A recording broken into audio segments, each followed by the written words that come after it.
Salve rapaziada e moça, sejam bem-vindos a mais um vídeo. E olha, se você clicou aqui, eu já sei. Você também viveu Cavaleiros Zodíacos na sua fase de ouro. Seja acordando cedo para ver na TV aberta, correndo da escola para não perder um episódio, ou acompanhando aquelas reprises infinitas que mesmo assim a gente assistia como se fosse a primeira vez. Porque convenhamos, tinha algo especial ali. Era mais do que só um anime. Chegar em casa, jogar a mochila de lado e ver o Seiya apanhando, porque sim, ele sempre apanhava primeiro, para depois levantar com tudo e fazer a gente acreditar que dava para superar qualquer coisa. E com o passar do tempo, a gente viu esse universo crescer. Vieram novas sagas, novos inimigos, novos deuses e até filmes que expandiam ainda mais esse mundo que já parecia gigante. E no meio disso tudo, Cavaleiros Zodíacos fez algo que quase nenhum anime conseguiu repetir até hoje: criar um arco filler que virou simplesmente um dos mais amados na história. Sim, eu tô falando da saga de Asgard, um arco que não existia no mangá, mas que entregou personagens marcantes, trilha sonora absurda e batalhas que até hoje são lembradas com carinho. E sendo bem sincero, é difícil encontrar outro anime que tenha feito um filler tão bom quanto esse. Mas aí a história avançou e chegou naquele ponto que mudou tudo: a saga de Hades. A saga de Hades não foi só mais um arco, ele foi o encerramento de um ciclo. Ali o tom muda completamente, a história fica mais pesada, mais sombria, mais definitiva. Não era mais sobre proteger Athena, era sobre enfrentar a morte, o destino e um deus que representava o fim de tudo. E depois de atravessar o santuário, o inferno e finalmente o Campos de Elísios, o Seiya consegue fazer o impossível. Ele derrota Hades, mas não sai ileso, muito longe disso. O que muita gente não esquece, e talvez seja uma das cenas mais impactantes de todo o anime, é o estado em que Seiya termina essa batalha. Ele é atingido diretamente pela espada de Hades, e mesmo com a vitória, o preço é alto demais. Seiya fica entre a vida e a morte, sem reação, sem consciência, praticamente em estado vegetativo. E é aí que entra algo que para muita gente foi a primeira pista de que a história ainda não tinha acabado: o filme Prólogo do Céu. O filme começa exatamente mostrando as consequências da saga Hades, o mundo aparentemente em paz, o santuário ainda destruído, mas com um silêncio estranho no ar. E no meio disso tudo, Seiya em um estado catatônico, sem memória, sem reação, Athena ali cuidando dele,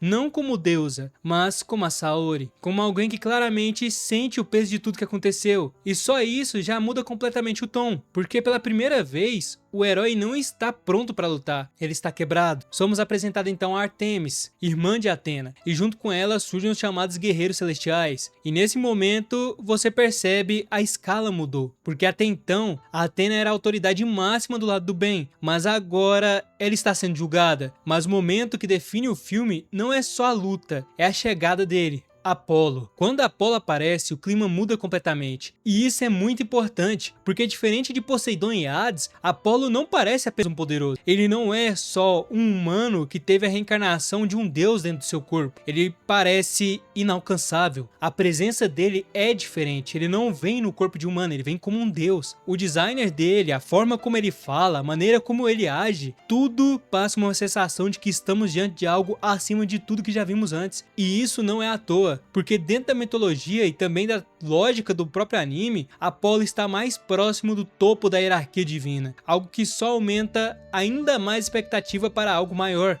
com a possível presença de Zeus. E aí vem uma das cenas mais simbólicas de toda a franquia: Apolo simplesmente desintegra o que restava da armadura de Pégaso, sem esforço, sem pacto. Não é mostrado um poder, um ataque que vai destruindo a armadura aos poucos. Não, ele atacou para acabar de uma vez, como se aquilo realmente não fosse nada. Ele não tem interesse de manter uma luta. E nesse momento a gente entende: Seiya está completamente vulnerável. Mas é justamente aí que entra o espírito do Cavaleiro do Zodíaco, porque mesmo sem armadura, mesmo ferido, mesmo sendo humano diante de um deus, Seiya levanta e fala o seguinte: você não tem o direito de ser um deus quando não protege aqueles que batalham tanto para sobreviver. Perdoar e zelar pelos humanos. Não é para isso que servem os deuses.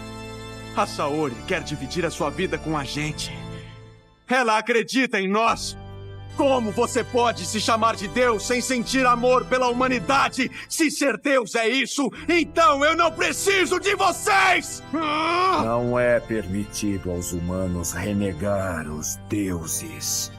O discurso dele sobre os deuses é um dos pontos mais fortes do filme, porque ele questiona: ele desafia. Ele não aceita simplesmente o julgamento divino. E isso conecta diretamente com um dos temas mais profundos da obra, o valor da humanidade. Então, no último momento, Seiya faz o que ele sempre fez. Ele eleva o cosmo ao máximo, mesmo sem ter mais nada, e parte para cima do Apollo. A cena pós-crédito é simplesmente lendária, porque quando tudo parece perdido, a armadura de Pegasus ressurge, no último segundo, como uma resposta, como se dissesse: a luta ainda não acabou. E isso também é uma resposta para nós, telespectadores. O Seiya cumpre a promessa dele, ele acerta o Apollo. Um golpe, mas não é qualquer golpe. É a prova de que o humano esteve ali, de que o humano desafiou um deus e deixou sua marca literalmente. Porque vemos Apollo ferido, algo que parecia impossível até então. E Seiya cumpre a promessa dele, ele diz que faria isso. Então a armadura desaparece, Seiya cai e o filme termina. E esse final, cara, que final. Porque ele não é um final fechado,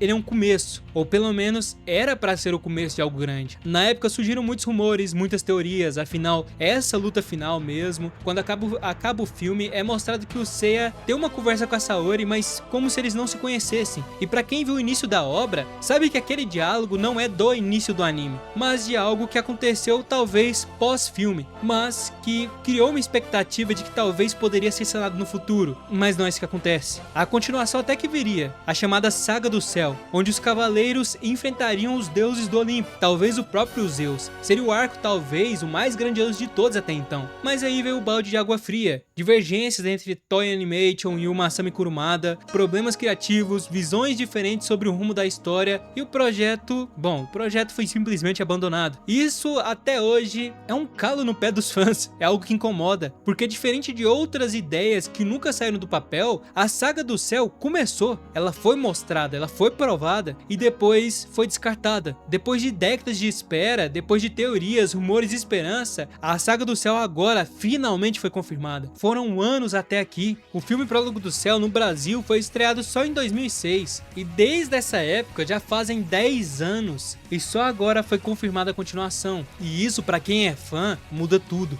Absolutamente tudo. Chega de adaptações fracassadas, chega de adaptações criadas por outras empresas como a Netflix, por exemplo, chega de filmes live action que ninguém pediu e que era óbvio que poderia ser um fracasso, que poderia manchar a imagem da franquia, mas agora sim é algo que os fãs querem ver e eu espero que isso seja adaptado para anime. Aquilo que parecia perdido, aquilo que parecia ser só um vislumbre, agora volta a ser realidade. E pensa comigo, galera, tudo que foi construído lá atrás, o estado do Seiya, o julgamento da Athena, a introdução de Apollo, nada disso foi em vão. Mostrar os Cavaleiros de Ouro selados, agora finalmente existe a chance de vermos o verdadeiro papel de Zeus, a hierarquia completa dos deuses do Olimpo, o destino definitivo de Seiya e até mesmo se Athena realmente estava certa o tempo todo. Que bom, né? Pra mim estava. O mangá começa em maio desse ano, onde vai continuar de onde parou, para contar talvez a maior saga de toda a história da franquia. E torcemos para que os últimos fracassos lançados usando o nome da obra não atrapalhem a produção desse anime no futuro. Lembrando que o último anime que a gente teve de Cavaleiro do Zodíaco que não fosse uma reprise ou uma readaptação, algo do tipo, um remake, foi a saga Ômega, que era para ser algo do futuro, né? Isso eu tô considerando sagas que vieram para contar o futuro, tá bom, galera? Não tô considerando coisas que eram para contar o passado, como The Lost Canvas, como aquele anime que era das Amazonas, inclusive eu tenho até um mangá, mas eu não lembro qual que era o nome, que era Saint Seiya Show. Não, me refiro a algo que realmente tentasse continuar, até porque material tinha, né, mas nunca fizeram adaptação. Masami Kurumada fez o Next Dimension, que dava talvez para ter sido adaptado, mas nunca veio a realmente a se tornar um anime. E agora finalmente a gente tem isso. Mas e pra você, você acha que Cavaleiros do Zodíaco pode ganhar uma adaptação dessa continuação? Será que realmente um anime que marcou a infância de tanta gente pode voltar a ser presente no mundo dos animes? Deixe a sua opinião nos comentários e até o próximo vídeo.